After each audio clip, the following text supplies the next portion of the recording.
Yes, I did, and you can too if you're willing to put in the time, the money, the research, and have the patience to teach yourself a new skill. So I started my research on YouTube and then the websites of my local hardware stores to figure out if this was something that I would be able to do.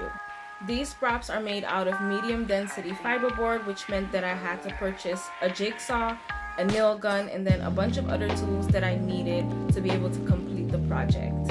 Now it is going to take some trial and error because this shell right here is in the backyard right now ready to go to the trash. I couldn't get the base right, which is why it's leaning against the balloons instead of standing on its own. The reef turned out way more sturdy, so I'm definitely going to be able to use that again. And then this butterfly is my second bigger build, which turned out really good. The base was sturdy.